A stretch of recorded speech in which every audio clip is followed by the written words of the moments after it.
Comment devenir riche selon le bouddhisme? Dans cette vidéo aujourd'hui, je vais vous présenter 10 solutions pour atteindre la richesse à tous les niveaux.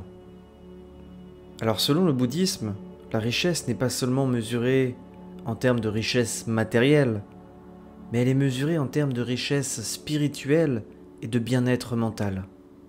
Voici 10 conseils inspirés par les principes bouddhistes qui vont vous permettre d'atteindre une forme de richesse plus holistique et plus profonde. Gardez en tête que la richesse matérielle n'est qu'un aspect de la richesse. Elle ne représente pas la totalité de la richesse que vous pouvez expérimenter, que vous pouvez avoir tout au long de votre vie. N'oubliez jamais ces 10 principes, ces 10 conseils que je vais vous donner dans cette vidéo, car c'est de cette manière-là que vous pourrez vous rapprocher un peu plus chaque jour de la richesse, de la vraie richesse. Le premier principe qui va vous permettre d'atteindre la richesse, c'est la générosité. Pratiquer la générosité, ça signifie donner sans attendre de retour. Ça peut se traduire par des actes concrets tels que donner de l'argent à des œuvres de charité, offrir son temps pour aider les autres, ou partager tout simplement ses connaissances. La générosité crée un cercle vertueux où l'acte de donner procure une satisfaction profonde. Et en cultivant cet état d'esprit, on se sent connecté aux autres et on contribue au bien-être général. La seconde chose qui vous permettra d'atteindre la richesse, c'est de faire preuve de gratitude. La gratitude, ça consiste à reconnaître et à apprécier les bonnes choses de la vie, qu'elles soient grandes ou petites, et en pratiquant la gratitude, on se concentre sur ce que nous avons plutôt que sur ce que nous n'avons pas. Et tout ça renforce notre sentiment de satisfaction. Ça peut être aussi simple que de remercier quelqu'un pour un petit geste ou de prendre quelques instants chaque jour pour noter ce pourquoi nous sommes reconnaissants. La gratitude nous aide à trouver la richesse dans les moments les plus simples de la vie. C'est une pratique indispensable pour toutes celles et ceux qui veulent se diriger un peu plus vers une vie épanouissante, une vie de bonheur et finalement une vie de richesse à tous les niveaux. Le troisième principe qui va vous permettre d'atteindre la richesse, c'est de pratiquer la modération. Vivre avec modération, ça signifie éviter l'excès et la surconsommation. Ça implique de trouver un équilibre entre nos besoins et nos désirs, et de reconnaître quand assez, c'est assez. En adoptant un mode de vie plus sobre, on réduit notre empreinte écologique et on économise de l'argent. De plus, ça nous aide à apprécier davantage ce que nous avons déjà, plutôt que de toujours aspirer à plus, toujours plus. Donc pratiquez la modération dans votre vie, et je peux vous garantir que vous vous sentirez mieux, et que vous vous orienterez beaucoup plus vers la richesse dans votre vie. La quatrième chose à savoir pour devenir riche, selon le bouddhisme, c'est de pratiquer la pleine conscience dans son quotidien. La pleine conscience consiste à être présent ici et maintenant en ayant une attention ouverte et sans jugement. En pratiquant la méditation et la pleine conscience, on développe une conscience accrue de nos pensées et de nos émotions, et tout ça peut nous aider à réduire le stress et l'anxiété liés à toutes les préoccupations financières. Être pleinement conscient, ça nous permet également de savourer les petits plaisirs de la vie, et on cultive à cette fin un sentiment de paix intérieure. Le détachement. Le détachement, c'est quelque chose qui peut vous rendre riche. Le détachement implique de ne pas s'attacher de manière excessive aux biens matériels, alors c'est contre-intuitif, mais sachez que la richesse, comme je l'ai dit, n'est pas que matérielle. En vous détachant des choses, vous ne renoncez pas à tout, mais plutôt vous développez une relation saine avec vos possessions, en reconnaissant qu'elles ne définissent pas votre valeur et votre bonheur. Vos possessions ne vous possèdent plus, et vous êtes libre de mener une vie épanouissante, heureuse, sans attachement à des futilités. En pratiquant le détachement, on cultive vraiment une liberté intérieure qui va nous permettre de vivre plus légèrement et plus librement, et on se sent mieux dans notre vie. Le travail diligent.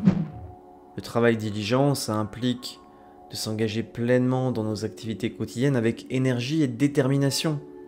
Ça peut signifier de poursuivre nos objectifs professionnels avec passion et engagement, mais aussi accomplir des tâches quotidiennes avec attention et soin. En travaillant diligemment, en étant sérieux finalement, on peut atteindre le succès matériel tout en développant un sentiment de satisfaction et d'accomplissement personnel.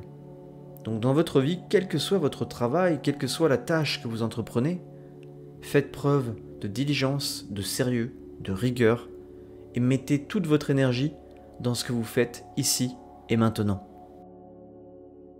Un principe clé pour atteindre la vraie richesse dans la vie, c'est tout simplement de respecter la vie. Le respect de la vie consiste à éviter de causer intentionnellement des dommages aux autres êtres vivants.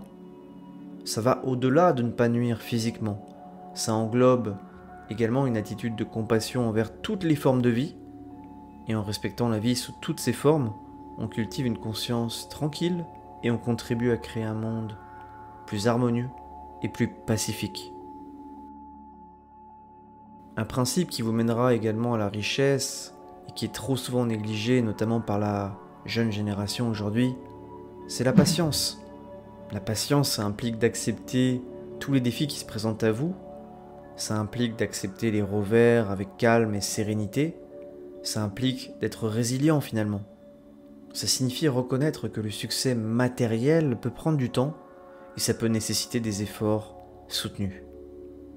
En cultivant la patience, on développe une perspective à long terme et tout ça nous aide à rester concentrés sur nos objectifs sans nous laisser décourager par les obstacles rencontrés en cours de route. La compassion. La compassion consiste à ressentir de l'empathie et à agir pour soulager la souffrance des autres. Dans ce monde actuel, beaucoup de gens manquent de compassion. La compassion peut se manifester par des actes de gentillesse, de soutien, de service envers ceux qui sont dans le besoin. En cultivant la compassion, on renforce nos liens avec les autres et on contribue à créer un monde plus aimant et plus attentionné. Et tout ça participe à la beauté de la vie, tout ça enrichit notre cœur et tout ça nous permet de nous sentir mieux au quotidien. Enfin, le dernier principe qui vous permettra réellement d'atteindre la richesse, selon le bouddhisme, c'est la sagesse. La sagesse implique d'avoir une compréhension profonde de la nature de la réalité et des vérités fondamentales de la vie. Ça peut être développé grâce à la réflexion, à l'étude ou encore à l'expérience personnelle. Et en cultivant la sagesse, on prend des décisions plus éclairées et plus conscientes, tant sur le plan financier que dans d'autres aspects de notre vie. Et tout ça nous aide à atteindre une forme de richesse plus profonde et plus durable. Alors si vous appliquez, si vous mettez en place dans votre vie ces 10 solutions réalistes, je peux vous garantir que vous serez plus riche dans votre cœur, votre compte en banque s'enrichira également et vous vous sentirez mieux dans votre vie. N'oubliez jamais que la richesse n'est pas que matérielle, elle ne concerne pas que vos possessions, que le niveau de votre compte en banque. La richesse concerne également votre état d'esprit, la manière dont vous voyez la vie. Elle concerne également votre sagesse, votre attitude, votre état d'esprit finalement.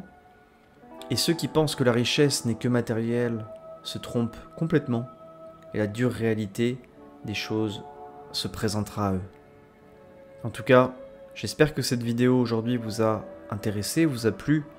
N'hésitez pas à me mettre en commentaire ce que vous pensez par rapport à la richesse. Est-ce que vous pensez que la richesse n'est que matérielle ou est-ce qu'elle est aussi spirituelle? Est-ce qu'elle est aussi mentale, la richesse? Est-ce qu'elle est dans l'état d'esprit? Est-ce qu'elle est dans le comportement? Est-ce qu'elle est dans votre compte en banque tout simplement? Mettez-moi tout ça en commentaire, je serai ravi d'échanger avec vous. En tout cas, prenez soin de vous et surtout que la paix et l'amour soient dans votre cœur.